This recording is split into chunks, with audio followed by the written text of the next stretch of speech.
Bismillahirrahmanirrahim.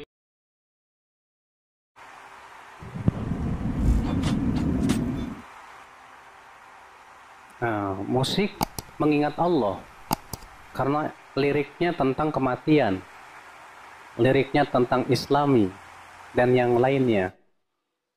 Tentu pertama ya, kewajiban kita adalah mendahulukan dalil daripada akal. Ketika Rasulullah mengharamkan dan Rasulullah menyatakan itu haram, tegas.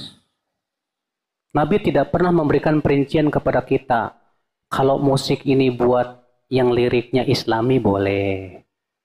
Kalau liriknya nggak Islami, isinya maksiat nggak boleh. Nggak, Nabi mengatakan apa? Akan benar-benar ada dari umatku yang menganggap halal alat-alat musik. Tegas, mutlak. Kaidah usul fikih mengatakan apa? Sesuatu dalil yang sifatnya mutlak tidak boleh dibawa kepada keadaan tertentu kecuali dengan dalil, dan tidak ada dalil.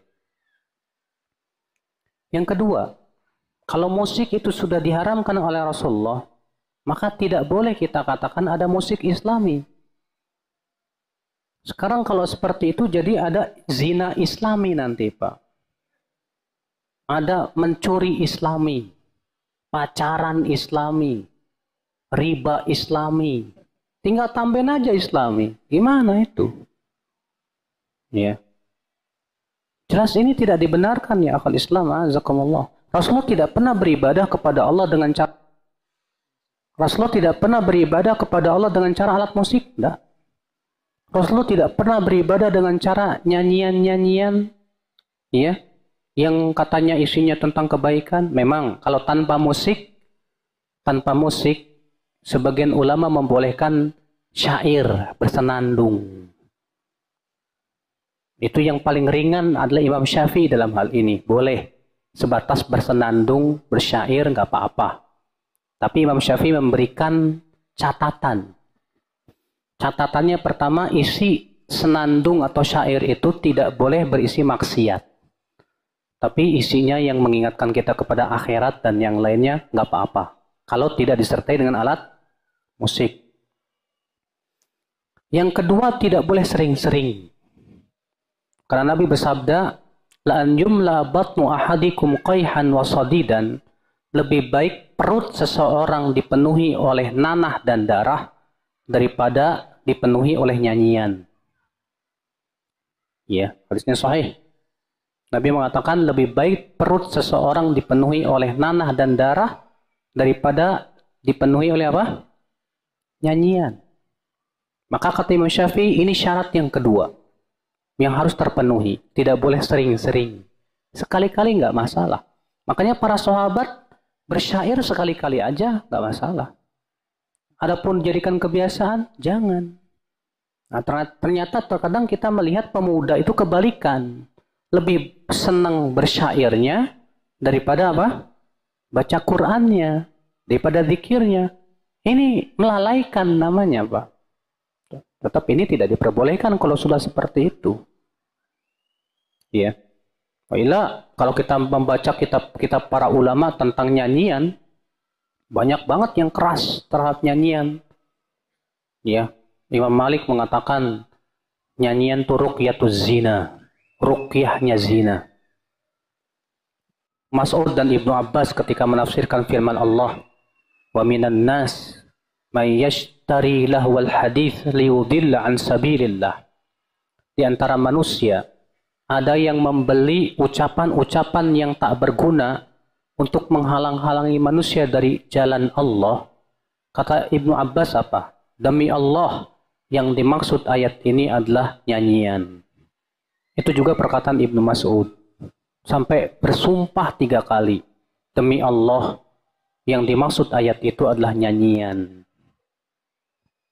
Memang akhi, ya, kita yang dari kecil ngedengerin nyanyian, itu kayak gimana gitu ya.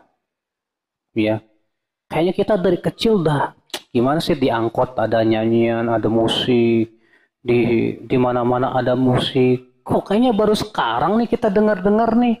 Jangan-jangan nih agama baru nih. Ya masalahnya kita dari kecil udah dididik di atas kayak gituan, Pak. Kita anggap biasa, biasa. Waktu SD dulu ya, pelajaran olahraga senam jasmani, teng teng teng teng teng teng gitu. Pakai musik. Jadinya kita nganggap biasa, biasa. Ya. Sehingga pada waktu itu gara-gara kita terbiasa di atas sesuatu yang ternyata setelah tahu kita itu mungkar, kita merasa heran. Ibnu Mas'ud berkata begini, kaifa bikum idza labisatkumul fitnah wa sarat sunnah. Ya. Bagaimana pendapat kalian apabila fitnah itu melanda kalian dan fitnah dianggap sunnah? Yarbu fiha shaghir, anak kecil tumbuh di atas fitnah. Wa yahramu fihal kabir, orang dewasa tua di atas fitnah, sehingga mereka menganggap ini sunnah. Ketika fitnah itu dikatakan tinggalkan, orang berkata ada sunnah yang ditinggalkan, padahal itu bukan sunnah. Kenapa? Di situ Ibnu Mas'ud memberikan kepada kita alasannya. Dia sudah tumbuh dari kecil di atas fitnah. Dia sudah dewasa sampai tua di atas fitnah, sehingga dianggap biasa gitu. Dianggap biasa, nggak masalah.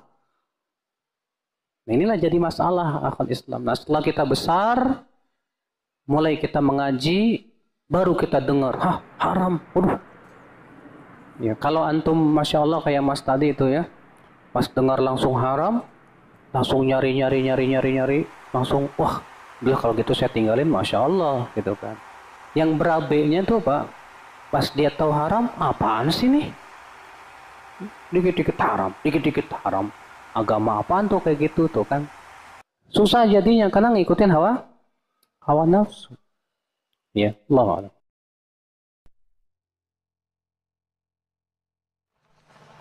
Ustadz, bolehkah bernyanyi tanpa musik? Kalau musik, hukumnya haram jelas. Ijma ulama 4 mazhab menjelaskan bahwasanya musik hukumnya haram. 4 mazhab. Dan semua mazhab menukil ijma. Sepakat ulama. Dan kita tahu di antara sumber hukum Islam selain Al-Quran dan Sunnah adalah ijma.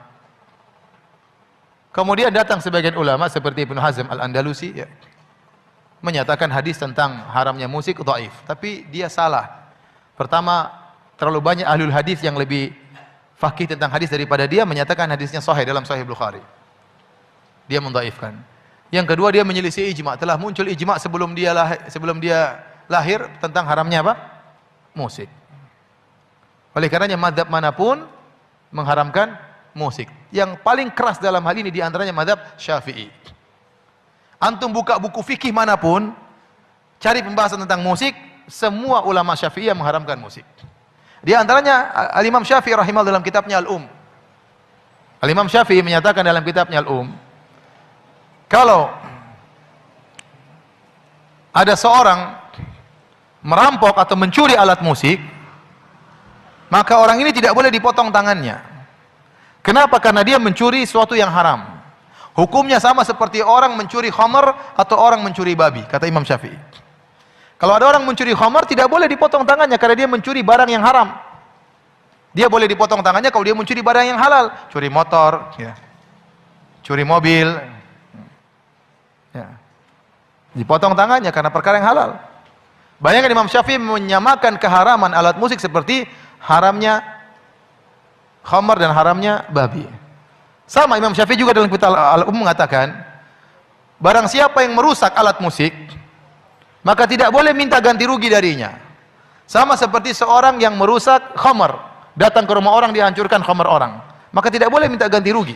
Meskipun dia salah, mungkin dia masuk dalam rumah orang salah, tapi tidak boleh minta ganti rugi gara-gara memecahkan khamar, karena itu barang yang haram. Di sini lagi Imam Syafi'i menegaskan keharaman alat musik seperti haramnya khamar dan haramnya babi. Bahkan yang paling keras adalah Ibnu Hajar Al-Haytami. Salah seorang ulama besar dari mazhab Syafi'i yang dijadikan patokan ulama Syafi'iyah mutaakhirin.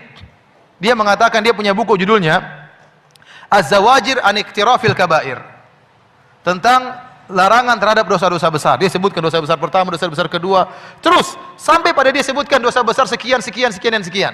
Yaitu mendengarkan alat musik, menyamainkan alat musik, dia sebutin. Dia anggap memainkan alat musik adalah dosa besar. Ada khilaf di kalangan orang ulama Syafi'iyah. Apakah memainkan alat musik dosa besar atau dosa kecil? Namun yang rajih adalah dosa besar, sebagaimana dirajihkan oleh Ibnu Hajar Al-Haytami. Makanya saya katakan musik hukumnya haram, ya. Makanya saya heran ada sebagian dai-dai di tanah air kita yang mengaku bermadzhab Syafi'i. Bahkan menyuruh orang untuk bermadzhab Syafi'i. Bahkan mencela orang yang tidak bermadzhab. Tapi kalau sudah bicara musik, dia tinggalkan madzhab Syafi'i. Benar. Dia tinggalkan madzhab Syafi'i. Tidak ada satu madzhab pun yang dia pakai. Madzhab Syafi'i enggak, madzhab Hambali enggak, madzhab Hanafi enggak, madzhab Maliki enggak. Kenapa semuanya musik haram? Padahal dia mendengung-dengungkan harus madzhab Syafi'i. Begitu masalah musik, dia tinggalkan madzhab Syafi'i. Enggak tahu kenapa. Ini hukum musik. Nah, bagaimana dengan nyanyian tanpa musik? Maka Imam Syafi'i juga menjelaskan nyanyian tidak sama dengan musik, ya. Hukum nyanyian, ya, boleh kalau terlalu banyak menjadi makruh selama tidak pakai alat musik. Hukum asalnya boleh. Adapun dalam ayat Al-Qur'an, wa minan nasi may yashtari lahwal hadits liyudhilla an sabilillah. Dalam surat Luqman, di antara manusia ada yang memberi perkataan yang sia-sia untuk menyesatkan manusia. Ibnu Mas'ud mengatakan, wallahi demi Allah innahu lagina. Sungguhnya itu adalah nyanyian. Para ulama menjelaskan nyanyian tersebut bukan nyanyian tanpa musik, sebagaimana dijelaskan oleh Ibnu Rajab Al-Hambali dalam Fathul Bari karangan Ibnu Rajab. Fathul Bari ada dua, Fathul Bari Ibnu Hajar, Fathul Bari Ibnu Rajab. Kenapa disebutkan nyanyian? Maksudnya nyanyian yang disertai dengan alat musik, karena di zaman Ibnu Mas'ud banyak orang-orang Romawi masuk Islam, orang-orang Persia masuk Islam, dan mereka sering nyanyi dengan alat musik. Sehingga maksud dari Ibnu Mas'ud dalam ayat tersebut tatkala dia menafsirkan lahwal hadits, kata-kata yang sia-sia haram, ini maksudnya nyanyian yang disertai dengan alat musik. Jadi kita kembali, para ulama membedakan antara nyanyian tanpa alat musik dengan nyanyian dengan alat musik. Nyanyian alat musik hukumnya haram, ijma ulama. Adapun nyanyian tanpa alat musik, maka hukum asalnya adalah halal, namun tidak boleh berlebih-lebihan. Karena dahulu yang suka nyanyi bukan laki-laki. Yang suka nyanyi biasanya budak-budak wanita, ya. Maka seorang lelaki tidak boleh sering bernyanyi-nyanyi. Saya katakan, bahkan nasyid-nasyid, saya juga ada hafal nasyid-nasyid. Kalau terlalu sering saya bernasyid-nasyid, akhirnya saya jarang baca Quran, ya. Saya jarang baca. Itu pengaruhnya tadi. Maka boleh dalam kondisi tertentu kita boleh nasyid-nasyid, nggak ada masalah.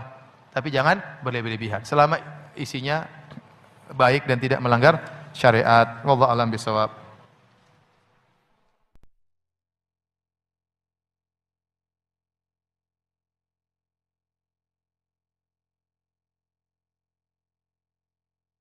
Memang mau diputar kemana juga di Islam tidak ada musik, ya. Cuman udah terlanjur di dalam kehidupan ini musik menjadi bagian dari kehidupan. Ya, sekarang kalau antum bilang ke orang yang sedang asik dengar musik ini haram, tutup matiin, kesinggung dong. Justru dalam Islam ini ketika kita melarang, memberikan solusi. Nah, proses memberikan solusi ke seseorang ini nggak mudah. Karena banyak kok teman-teman yang penggila musik. Dulu nggak kita cutting musik haram dulu, bikin asik aja dulu. Setelah dia menemukan keasikan selain musik, hilang dengan sendirinya. Musik cuma masalah kebiasaan. Makanya di surat Luqman itu dikatakan, wa minan nasi mayastari lahwal hadis.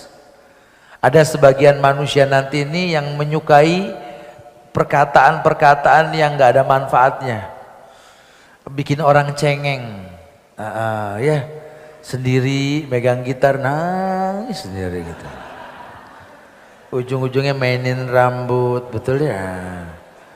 Makanya kalau dulu orang-orang Arab mengatakan kalau orang laki yang suka musik mukhonnas dibilangnya, agak ke bencong-bencongan, mukhonnas gitu ya, amrot. Islam tuh good looking gitu loh. Makanya kalau sampai malah kita mempertontonkan yang gak enak asik dilihat, ada yang salah nih. Wallahu a'lam. Jadi ya jelas memang di Islam tidak ada musik. Jadi kalau antum pasangkan ada istilah musik Islami, maaf, Islam nggak menerima. Cuma kalau kita melarang langsung tanpa solusi sulit. Our beloved Prophet Muhammad said, it's mentioned in Sahih Bukhari, volume number 7, hadith number 5590. The beloved Prophet said that from among my followers, there will be some people who will make illicit sex, that is adultery and fornication, as well as wearing of silk, drinking intoxicants, and using musical instruments as legal. There will be among my people who will make some things which are illegal, that is adultery, fornication, wearing of silk, having intoxicants, and the playing of musical instruments as legal. Now this hadith, when it says that they will make certain things legal, and we know that intoxicants is haram, we know very well that adultery, fornication is haram, because it is mentioned along with these things which are forbidden, musical instruments are mentioned along with them, it indicates that the Prophet has prohibited them. But some people will make it legal, and we know there are some scholars who today do permit that playing of music instruments is allowed. So this hadith is very clear-cut in saying that musical instruments are haram. Musik haram atau tidak? Kita cek. Dalam Al-Quran ada atau tidak? Dalam hadis ada atau tidak? Ternyata dalam Al-Quran Allah sebutkan dalam surat Luqman, wa minan nasi may yashtari lahwal hadithi liyudilla an sabilillah. Di antara manusia ada yang membeli ya lahwal hadith, perkataan yang sia-sia untuk menyesatkan manusia dari jalan Allah. Para sahabat menafsirkan yang dimaksud dengan perkataan sia-sia adalah lagu yang disertai dengan musik. Lagu yang disertai dengan apa? Musik.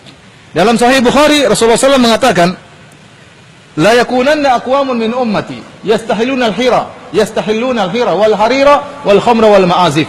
Akan ada dari umatku suatu kaum yang mereka menghalalkan zina, menghalalkan kain sutra bagi lelaki, menghalalkan khamr, bir, dan menghalalkan alat-alat musik. Oleh karenanya 4 madhab, ya, baik madhab Hambali, baik madhab Syafi'i, baik madhab Maliki, ya, baik madhab Hanafi, semuanya mengharamkan musik, dan ini ijma. Antum buka buku fikih Syafi'i, buku apa saja, mau kitab Al-Um karangan Imam Syafi'i, atau kitabnya Imam Nawawi, Majmu' Syarh Al-Muhadzab, atau kitab-kitab yang lainnya, kalau mereka sudah bahas alat musik, mereka haramkan. Oleh karena Imam Syafi'i dalam kitab Al-Um mengatakan, jika ada orang kafir masuk di rumah kita, kemudian curi alat musik, maka tidak boleh dipotong tangannya. Kenapa? Hukumnya sama seperti dia mencuri khamr dari rumah kita. Hukumnya sama dia mencuri babi dari rumah kita. Imam Syafi'i menyamakan antara babi, khamr, dan alat musik, hukumnya sama-sama haram. Kalau dicuri maka tidak boleh pencurinya dipotong tangan, karena dia mencuri barang yang haram. Demikian juga Imam Syafi'i mengatakan, kalau ada orang dalam kitab Al-Um, kalau ada seorang masuk di rumah seseorang, kemudian seorang muslim dimasuki oleh orang kafir, kemudian ada alat musik dia hancurkan, maka tidak boleh diminta ganti rugi. Kenapa? Karena dia telah menghancurkan peralatan yang haram. Makanya kalau antum masuk misalnya di toko-toko alat musik, antum hancurkan, kemudian antum bawa perkataan Imam Syafi'i, ini Al-Um, Imam Syafi'i mengatakan tidak usah diganti. Iya, tidak usah diganti, tapi ditangkap polisi, ya. Saya termasuk yang sering mengingatkan kepada kaum muslimin, terutama jemaah pengajian saya, untuk menjauhi musik. Mohon maaf Bapak Ibu sekalian, karena begini, ada alasan. Bapak Ibu tahu, kalau Anda mau anak Anda hafal Quran, yang paling pertama Anda praktekin, kalau mau hafal Quran dan cepat ya, jangan dengarkan musik dan jangan interaksikan dengan lawan jenisnya, kecuali apalagi kalau dia sudah balik, nggak boleh. Itu spontan, hafalannya bisa sulit sekali. Kalau dia sudah mulai dengar musik dengan mau hafal Quran, sulit bersatu. Atau dia berinteraksi dengan lawan jenisnya, kalau kita bahasakan biasa pacaran, maka itu pasti spontan. Ayat Quran mustahil bisa bekas sama dia. Kalau Anda masukkan anak-anak Anda di tempat-tempat tahfidz Quran yang benar, pasti begitu ajarannya. Kalau dari sisi pandangan agama, Abu Bakar radhiyallahu anhu pernah mengistilahkan musik dan alatnya itu dengan mazamirus syaitan. Apa itu? Anak-anak panahnya syaitan yang bisa menusuk hati manusia.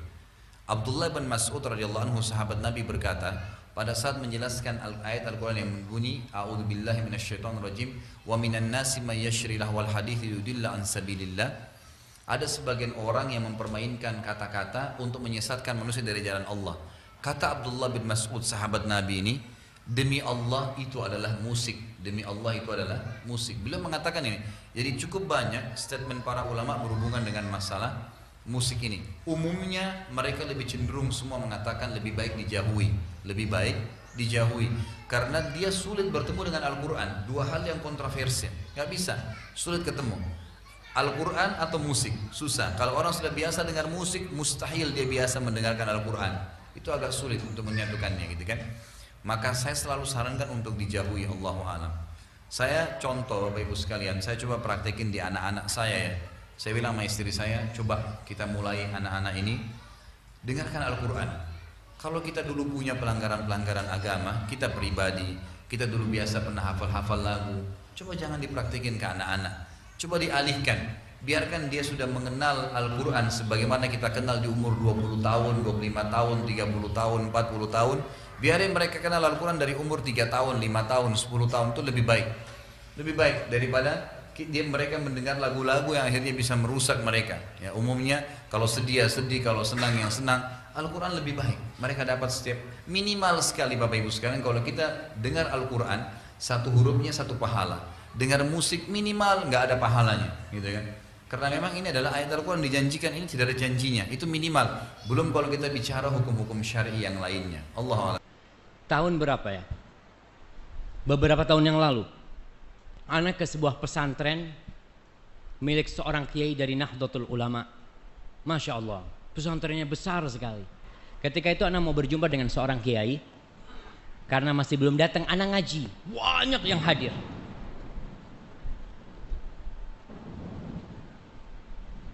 Banyak yang hadir waktu itu, maka anak, dengerinlah. Ternyata yang dibahas, anak lupa bukunya apa. Bukunya tipis, kecil. Dibicarakan di sana masalah wajibnya menghancurkan alat-alat musik. Anak ngomong, lu keren banget nih. Baru denger anak.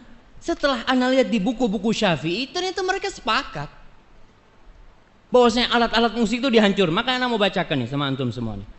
Kalau Maliki ya, dalam madhab Maliki, kemudian madhab Hanabilah, Syafi'i termasuk, dia mengatakan qalu di dalam kitab Al-Madhahib, Al-Fiqh Al-Madhahib Al-Arba'ah, fikih dengan 4 madhab itu, in saraqa alatit tarb fala qat'a alaih. Kalau ada yang mencuri alat musik, maka nggak dipotong tangannya. Alat musiknya 100 juta harganya, nggak dipotong tangannya yang mencuri. Wala gharamah, dan nggak harus dia menggantinya kalau rusak. Kemana? Sawa'an kanat milkan li muslim aw li ghairi muslim. Itu milik seorang muslim atau milik selain muslim. Li'annaha, kenapa? Li'annaha ghairu mutamawwalah. Karena itu nggak ada harganya. Yang mencuri dipotong kalau mencuri yang ada harganya. Dia sebutkan karena nggak ada harganya. Wa manhiyun an hiyazazliha wasti'mal, dan dilarang memilikinya dan menggunakannya. Ini Maliki, Syafi'i, Hambali. Kemudian kalau Hanafi di mana? Qalu inna alatit tarab la yudman qimata in kanat tusta'mal lillahi. Alat-alat musik itu tidak wajib kita menggantinya kalau umpamanya kita rusak apabila dia digunakan untuk main bermusik. Umpamanya piano, nyuri piano jatuh pecah, ketangkep nih, harus ganti nggak dia? La yadman. Dia nggak harus mengganti. Ini dalam mazhab Hanafi. Apabila dia memang digunakan untuk main musik. Amma idza kanat hadhil alat wal ma'azif la tusta'mal fil lahu fa innahu yadman qimata. Kalau alat itu tidak digunakan untuk bermain musik ya. Ada alat-alat namanya seruling nggak dipakai buat bermain musik, tapi dipakai untuk mukul. Iya, umpamanya dia nggak pakai, dia udah tobat ditaruh tuh.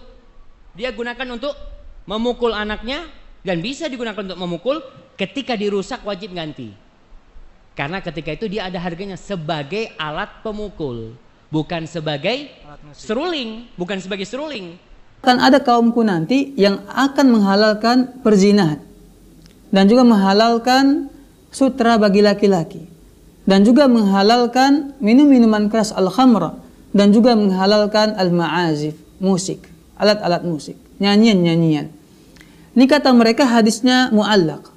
Tapi Ibnu Hajar al-Asqalani menjelaskan dan menyanggah ya bahwa hadis ini sahih karena terdapat dalam Sahih Al-Imam Al-Bukhari dan tidak hadis yang muallaq, dan hadisnya itu sampai kepada Nabi Shallallahu Alaihi Wasallam.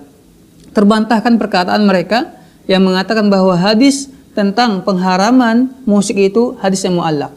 Nah, kalau kita cermati dalam hadis Nabi Shallallahu Alaihi Wasallam jelas sekali bagaimana Nabi Shallallahu Alaihi Wasallam menyamaratakan antara perbuatan zina, sutra bagi kaum laki-laki, meminum minuman keras dengan alat-alat musik, dengan nyanyian-nyanyian.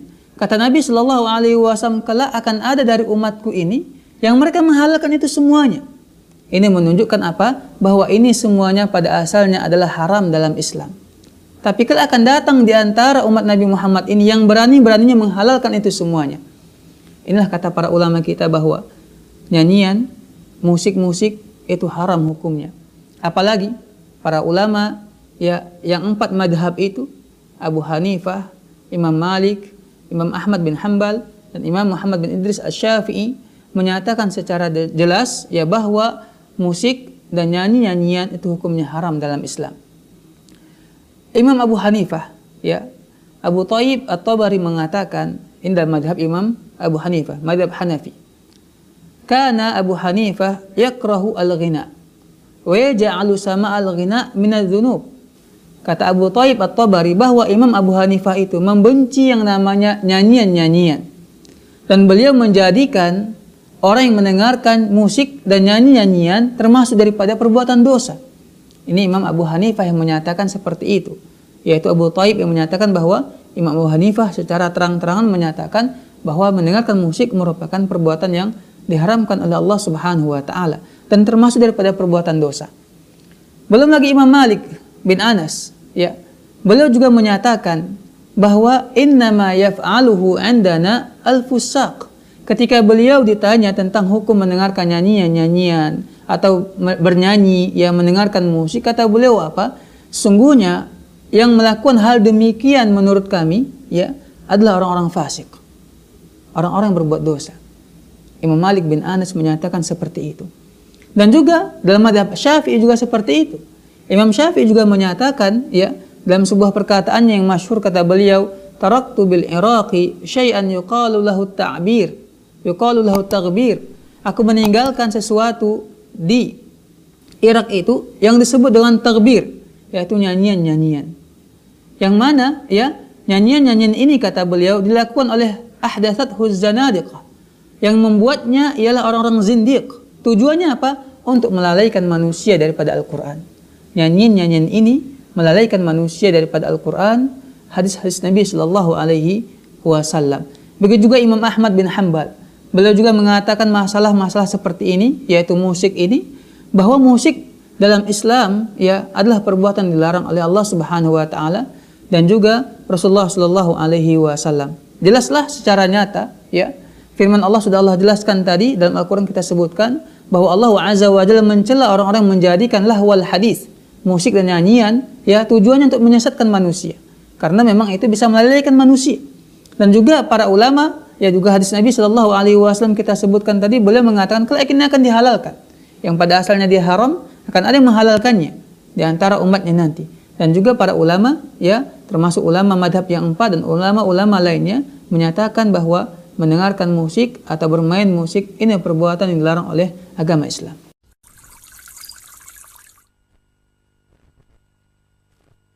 Assalamualaikum warahmatullahi wabarakatuh. Ada pertanyaan lewat kertas. Benarkah dalam Islam musik itu haram? Kalau haram, bagaimana dengan lagu nasyid dan qasidah? Jawabannya, musik itu haram. Dalilnya hadis riwayat Bukhari. Rasulullah sallallahu alaihi wasallam bersabda, la yakunanna aqwamun min ummati yastahilluna al-hira wal harir wal khamra wal ma'azif. Akan ada orang-orang dari umatku yang menghalalkan. Kata-kata menghalalkan berarti asal hukumnya diharamkan. Dia menghalalkan.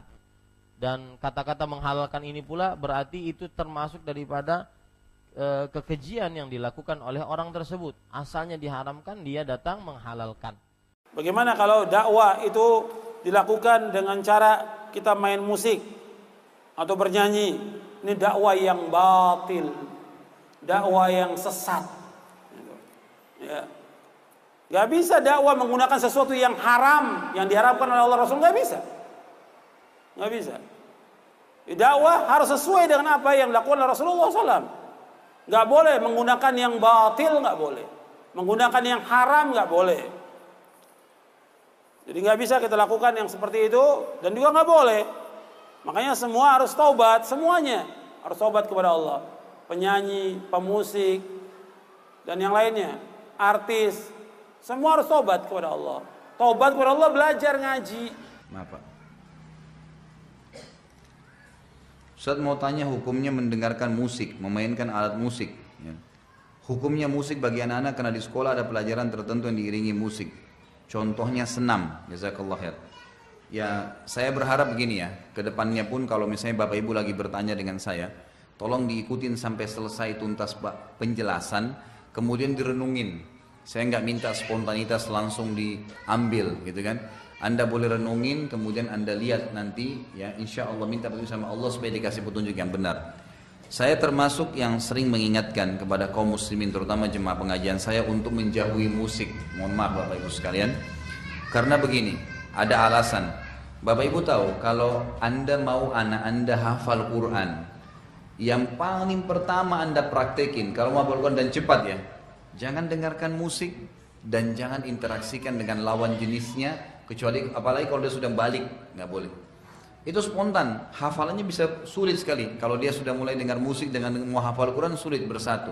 Atau dia berinteraksi dengan lawan jenisnya, kalau kita bahasakan biasa pacaran, maka itu pasti spontan. Ayat Quran mustahil bisa bekas sama dia. Kalau Anda masukkan anak Anda di tempat-tempat tahfidz Quran yang benar, pasti begitu ajarannya. Kalau dari sisi pandangan agama, Abu Bakar radhiyallahu anhu pernah mengistilahkan musik dan alatnya itu dengan mazamirus syaitan. Apa itu? Anak-anak panahnya syaitan yang bisa menusuk hati manusia. Abdullah bin Mas'ud radhiyallahu anhu sahabat Nabi berkata, pada saat menjelaskan ayat Al-Quran yang berbunyi A'udzubillahi minasyaitonirrajim wa minan nasi may yashri lahwal hadithi yudilla an sabilillah. Ada sebagian orang yang mempermainkan kata-kata untuk menyesatkan manusia dari jalan Allah. Kata Abdullah bin Mas'ud sahabat Nabi ini, demi Allah itu adalah musik. Demi Allah itu adalah musik. Beliau mengatakan ini. Jadi cukup banyak statement para ulama berhubungan dengan masalah musik ini. Umumnya mereka lebih cenderung semua mengatakan lebih baik dijauhi. Lebih baik dijauhi. Karena dia sulit bertemu dengan Al-Quran. Dua hal yang kontroversial. Gak bisa. Sulit ketemu. Al-Quran atau musik. Susah. Kalau orang sudah biasa dengar musik, mustahil dia biasa mendengarkan Al-Quran. Itu agak sulit untuk menyatukannya gitu kan. Maka saya selalu sarankan untuk dijauhi. Allahu a'lam. Saya contoh Bapak Ibu sekalian. Saya coba praktekin di anak-anak saya ya. Saya bilang sama istri saya, coba kita mulai anak-anak ini dengarkan Al-Quran. Kalau kita dulu punya pelanggaran-pelanggaran agama, kita pribadi, kita dulu biasa pernah hafal-hafal lagu, coba jangan dipraktikin ke anak-anak. Coba dialihkan, biarkan dia sudah mengenal Al-Quran sebagaimana kita kenal di umur 20 tahun, 25 tahun, 30 tahun, 40 tahun. Biarin mereka kenal Al-Quran dari umur 3 tahun, 5 tahun, 10 tahun, itu lebih baik. Lebih baik daripada mereka mendengar lagu-lagu yang akhirnya bisa merusak mereka. Ya, umumnya kalau sedih ya sedih, kalau senang yang senang. Al-Quran lebih baik. Mereka dapat setiap minimal sekali Bapak Ibu sekalian. Kalau kita dengar Al-Quran, satu hurufnya satu pahala. Dengar musik minimal nggak ada pahalanya, gitu kan? Karena memang ini adalah ayat Al-Quran dijanjikan, ini tidak ada janjinya. Itu minimal. Belum kalau kita bicara hukum-hukum syar'i yang lainnya. Allahu a'lam. Coba direnungin Bapak Ibu sekalian. Kalau di madrasah, di sekolah, Anda punya sekolah Islam, coba terapin. Ganti dengan yang lain. Misal pun ada lantunan-lantunan syair gitu kan, yang berbau semangat Islam mungkin gitu kan. Tapi kalau dipakaikan dengan alat-alat musik, Allahu alam, saya sarankan pribadi ya untuk dijauhi. Allahu alam, itu jauh lebih aman insyaallah. Dan ulama mengatakan ada alat musik yang dibolehkan, itu seperti Syekh Albani rahimahullah mengatakan alat musik yang dibolehkan adalah gendang bagi ibu-ibu di acara perkawinan atau pada saat lebaran. Tapi itu juga dibolehkan bagi muslimah. Sesuai dengan hadis Bukhari, ada dua budak wanita sedang memukul gendang di depan Aisyah di hari lebaran Idul Fitri ya. Lalu Nabi SAW masuk ke rumahnya bersama dengan Abu Bakar di hari lebaran itu. Lalu Abu Bakar mengatakan, apakah ada anak panah syaitan di rumah Nabi SAW? Kata Nabi SAW, biarkanlah wahai Abu Bakar untuk mereka, kaum wanita ini. Mereka melakukannya di hari raya ini agar orang Yahudi tahu kita juga memiliki hari raya. Juga di acara perkawinan itu kan dibolehkan memukul gendang bagi kaum wanita di antara mereka. Ini Allah alam yang saya tahu dibolehkan. Bapak Ibu bisa beli buku yang bertanya tadi lebih lengkap dengan buku apakah musik itu haram. Ada buku khusus panjang lebar, buku Syekh Albani itu panjang lebar menjelaskan masalah itu. Tapi mohon maaf saya lupa penerbitnya, kalau tidak salah Darul Haq ya.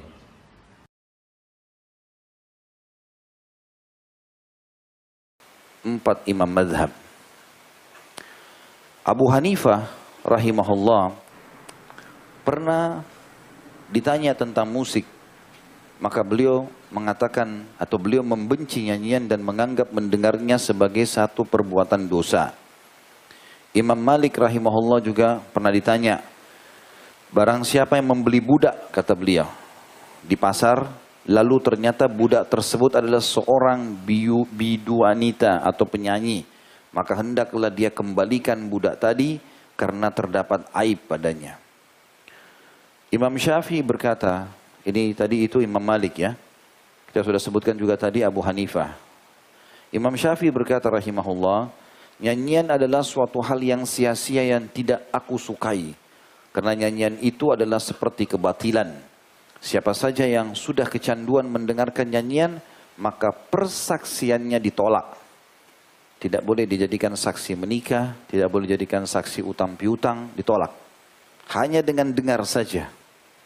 Dan Imam Ahmad, madhab yang keempat, rahimahullah, Ahmad bin Hanbal berkata, nyanyian itu menumbuhkan kemunafikan dalam hati dan aku pun tidak menyukainya. Ini masih sama, Talbis Iblis di halaman 280. Syekh Islam Ibnu Taimiyah juga mengatakan rahimahullah, tidak ada satupun dari 4 ulama madhab yang berselisih pendapat mengenai haramnya musik itu. Ini tentu perkataan para ulama ya yang dinukil. Jadi ini bukan pernyataan kita yang disebutkan di sini ya, tapi ini perkataan para ulama. Saya kuatkan lagi ada pendapat lain disebutkan dalam buku Ruhul Ma'ani di halaman 21 jilid 21 halaman 67. Ini buku khusus berbicara tentang madhab Hanafi. Dinukil di situ bahwasanya Abu Hanifah rahimahullah berkata, nyanyian itu adalah haram dalam semua agama. Buku ini karya Al-Alusi, Ruhul Ma'ani, jilid 21 halaman 67. Dan At-Tabari berkata, Abu Hanifah membenci nyanyian dan menghukum perbuatan mendengar nyanyian adalah dosa. Sebagaimana Ibnu Qayyim nukil tadi dalam Talbisul Iblis. Imam Malik juga dinukil, Ishaq bin Isa At-Tabbah berkata, aku bertanya kepada Malik ibn Anas mengenai nyanyian yang dilakukan oleh sebagian penduduk Madinah. Jadi kebetulan Imam Malik tinggal di Madinah, ada sebagian orang Madinah dengarkan musik, maka ditanya hukumnya kepada beliau. Beliau mengatakan tidak ada yang melakukan hal itu, maksudnya menyanyi, di negeri kami ini, di Madinah, kecuali orang-orang yang fasik. Ini disebutkan riwayat Al-Khallal dalam Al-Amr bil ma'ruf wan nahi anil munkar halaman 142 dan ini sanadnya disahihkan oleh Syekh Albani. At-Tabari berkata, adapun Imam Malik atau Malik ibn Anas, maka beliau telah melarang dari menyanyi dan mendengarkan nyanyian dan ini adalah madhab semua penduduk Madinah. Imam Syafi'i rahimahullah berkata, aku mendapati di Irak sesuatu yang diberi nama dengan takbir. Takbir itu seperti alat untuk digunakan musik ya, yang dimunculkan oleh orang-orang zindiq. Zindiq itu orang yang jauh dari agama, guna menghalangi orang-orang dari membaca Al-Quran. Disebutkan oleh Ibnu Abu Nuaim dalam kitab Al-Hilya jilid 9 halaman 146 ya. Dan ini dengan sanad sahih dinukil dari Imam Syafi'i rahimahullah. Dan kalau kata para ulama takbir itu alat musik tadi dibolehkan, maka tentu Imam Syafi'i tidak akan melarang perbuatan tersebut.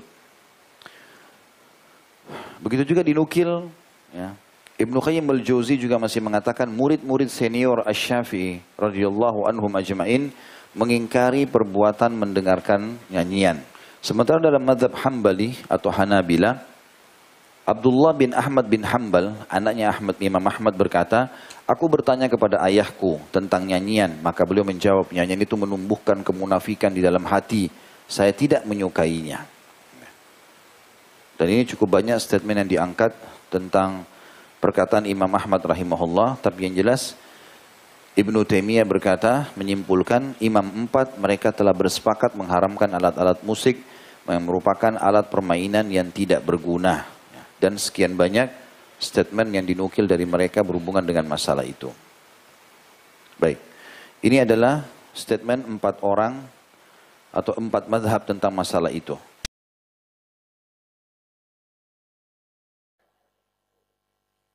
Nah, ada ini pernah nanyakan, bagaimana hukumnya musik dulu kan? Saya katakan haram. Dalam Al-Quran adalah awal hadis. Ya, surah 26 ayat 31 ayat 6 dulu kan udah dibacakan. Dari mana musik itu? Dari gereja. Gereja saja pun boleh musik setelah abad keempat.